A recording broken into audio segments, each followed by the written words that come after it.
मिथिलांचल में से 6 महीना के ब्राह्मण समाज सब समाज सब करै छथिन, लेकिन ब्राह्मण सबके निश्चित जे पतमान वाली छथिन से सब ई सब निश्चिते करै छथिन।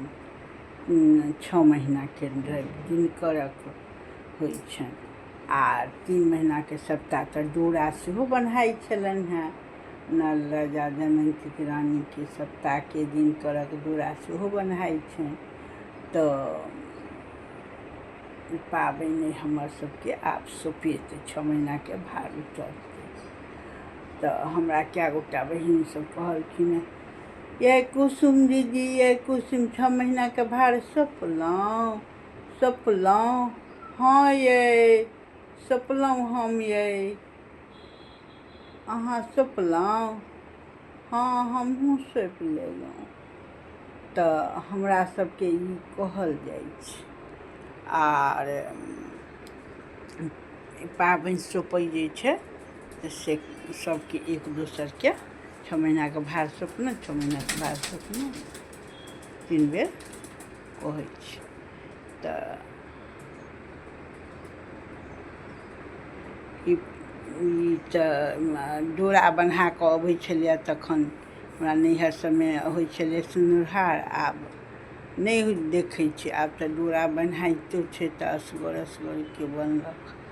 आब होइ छै कि केना नहि कहब, सासुरोमे होइ छलै तऽ सासुरमे सिनुरहार नहि होइ छलै। आ बन्है जाइ छलखिन साउस सब, छोड़ि देलखिन।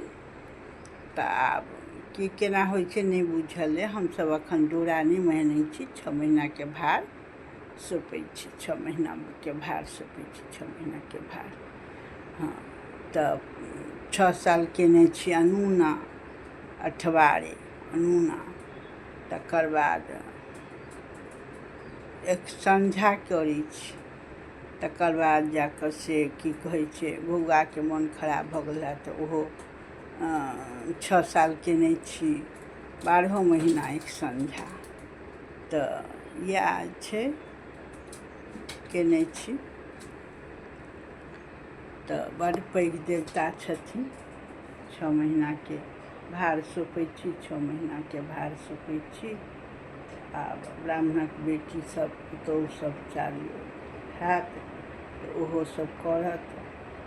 ब्राह्मण के जे रीति रिवाज छै से तऽ करबे करतै। जय मिथिला, जय मैथिली।